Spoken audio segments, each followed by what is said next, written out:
Salut chers amis en Jésus-Christ et bon dimanche à tous. Nous méditons autour du 14e dimanche, l'année C. Et le thème de notre méditation, c'est la bonne nouvelle de nos jours.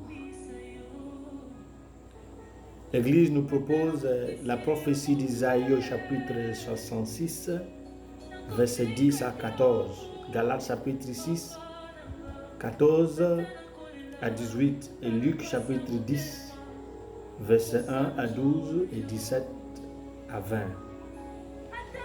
La bonne nouvelle de nos jours. Puisque la parole de Dieu est une nouvelle, certainement, elle doit être transmise par un porteur de nouvelles, l'évangéliste. Mais comme il ne s'agit pas de n'importe quelle nouvelle, mais la bonne nouvelle, tout le monde ne peut pas la transmettre, sauf l'évangéliste envoyé. Nous ne parlons pas d'un évangéliste auto-déclaré. Marc nous dit au chapitre 3, versets 13 à 14, qu'après une longue nuit de prière, le matin, Jésus s'est mis à choisir parmi les disciples ceux qu'il appellera les apôtres, les 12, pour qu'ils puissent rester avec lui afin qu'il les envoie prêcher la bonne nouvelle.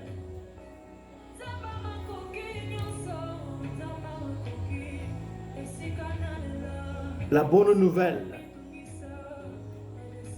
doit être un message confié à un envoyé. Raison pour laquelle Paul fait l'écho lorsqu'il disait « Comment donc invoqueront-ils celui en qui ils n'ont pas cru? Et comment croiront-ils en celui qu'ils n'ont pas entendu? Et comment entendront-ils sans un prédicateur? Et comment prêcheront-ils s'il n'y a pas d'envoyé? » Alors il dit, comme il est écrit, « Vois qu'ils sont beaux les pieds de ceux qui portent la bonne nouvelle. » Romains chapitre 10, versets 14 à 15. Et Paul ajoute lorsqu'il disait « La foi vient par l'écoute de la parole de Dieu » au verset 17. La bonne nouvelle de nos jours. Mais qu'est-ce qui est prêché? Qu'est-ce qui est prêché? Ce qui est prêché, c'est la parole de Dieu, selon la volonté de Dieu. Cette parole de Dieu a des moments où il faut nous dire que ça ne va pas.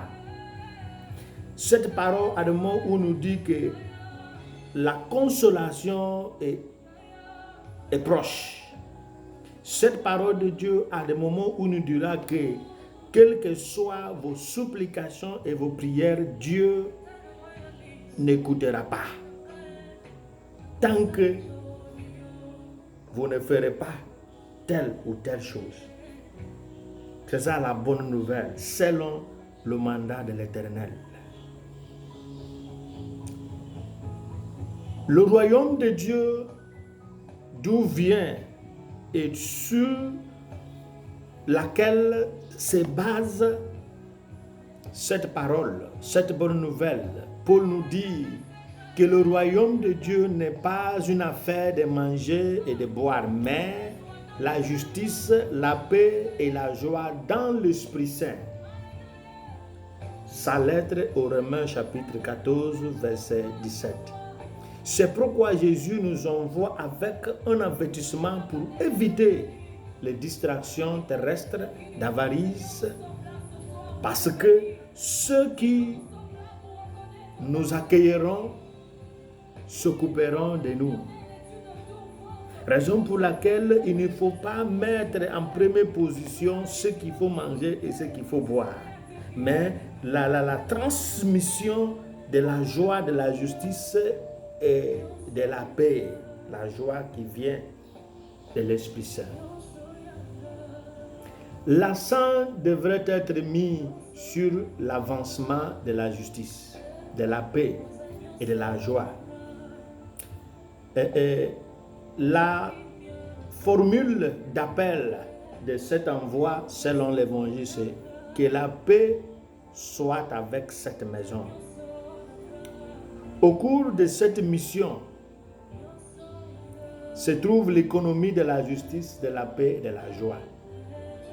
Et ceci maintient la stabilité de notre monde qui manque la droiture, la justice, la paix et la joie. Dans un monde qui produit des milliers d'avocats et de juges, mais qui manque la justice. Un monde qui parle beaucoup de la mission de la paix, mais qui est saturé de la violence, des droits de l'homme, des droits de l'homme, y compris le viol, dans un cadre de l'intervention, dans le cadre de la mission de paix, de maintien de paix, dans notre époque, où le maintien de la paix fait partie de la violence, le viol des jeunes filles et des femmes par les gens qui sont censés de maintenir la paix. Donc notre monde parle beaucoup, notre monde parle trop, mais n'agit pas. Raison pour laquelle l'oracle prophétique nous dit: réjouissez-vous avec Jérusalem et réjouissez-vous pour elle. Vous tous qui l'aimez, réjouissez-vous avec elle. Vous tous qui pleurez sur elle. Aimer Jérusalem, c'est aimer le projet de Dieu et d'agir selon le projet et le mandat de Dieu. Parce que le retour d'Israël de l'exil sera chanté par tous, toutes les nations tireront leur joie de chanter la louange de Dieu en rachetant le peuple même à travers l'instrumentalité d'un roi païen, Cyrus de Perse. Maintenant, la malédiction devient le lot, l'héritage de ceux qui ne font pas partie de cette joie que le Seigneur a orchestrée.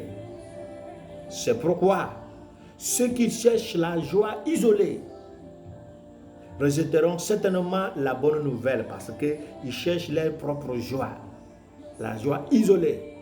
Mais pour ceux qui visent la joie inclusive, l'évangéliste le bénit ainsi: que la paix et la miséricorde soient sur eux et sur Israël de Dieu, ceux qui suivront cette règle.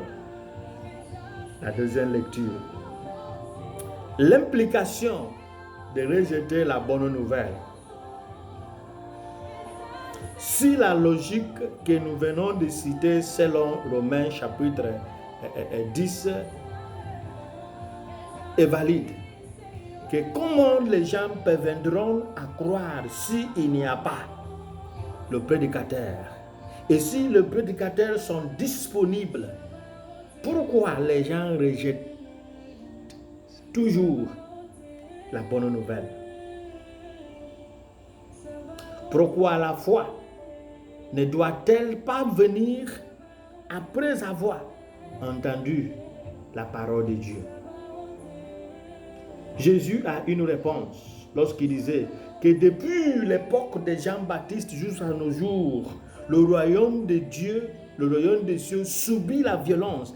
Et ce sont les hommes de violence, les hommes forts, qui le prennent par la force. Matthieu chapitre 11, verset 12.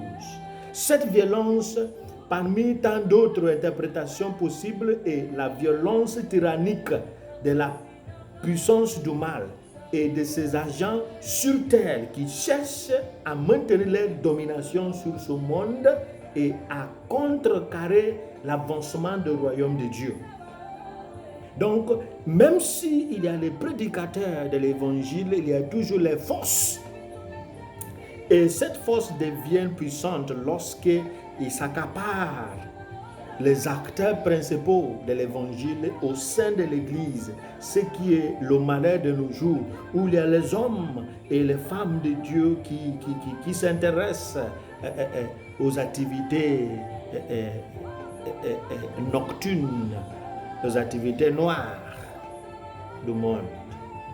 Mais je crois que le message de l'Éternel a dit que le pouvoir, la force, la puissance du malin, de l'enfer, ne peut pas l'emporter sur son église, car il restera avec cette église jusqu'à la fin du temps. Mais il y a une punition pour ceux qui rejettent la bonne nouvelle ou ceux qui mènent des guerres contre cette bonne nouvelle. Jésus dit que leur punition sera pire que la punition de Sodome, parce que Sodome n'avait pas assez de temps de savourer, d'entendre et de savourer la bonne nouvelle. Mais les gens là qui ont entendu, mais qui ont tenu tête à la bonne nouvelle, les punitions seront dures et pires que celles de Sodome et de Gomorrhe. Dieu, après avoir longtemps parlé au Père, dont les prophètes en plusieurs parties et de bien des manières, nous a parlé en ce dernier temps à travers Jésus-Christ, qu'il a établi héritier de toutes choses, par qui il a aussi fait le monde. Hébreux chapitre 1, verset 1 à 2. Par conséquent, tout rejet de cet emploi de celui qui est la réflexion complète de Dieu, Jésus, est une grande punition, car c'est une insulte face à face à Dieu sans impunité. La question qui se pose aujourd'hui est: pourquoi endurons-nous encore notre cœur après avoir fait un face à face avec la dernière image de Dieu, le sommet de la révélation de Dieu? Pourquoi tenons-nous tête au message? Travaillons-nous pour l'évangile ou contre l'évangile? La bonne nouvelle de nos jours. La bonne nouvelle de nos jours. Faisons progresser le royaume de Dieu et faisons aussi partie de ses citoyens. Parce que nous pouvons prêcher, mais nous ne faisons pas partie de ses citoyens. Il ne s'agit pas d'expulser les démons. Bien sûr, l'expulsion des démons fait partie du travail manuel du royaume. Il ne s'agit pas non plus d'être populaire sur terre. Bien sûr, ça fait partie des choses qui arrivent lorsque nous menons de bonnes missions. Il ne s'agit pas non plus de notre intelligence. Bien sûr, elle est ce qu'on appelle l'instrumentum laboris pour la mission. Mais il s'agit plutôt d'avoir notre nom écrit au ciel. Comment? Comment? C'est en suivant Dieu et en amenant les autres à le connaître et à le suivre. Qu'il nous bénisse, qu'il fasse de notre bonne nouvelle la nouvelle qui nous conduit à la vie éternelle. Que le Seigneur vous bénisse. Au nom du Père et du Fils et du Saint-Esprit. Amen.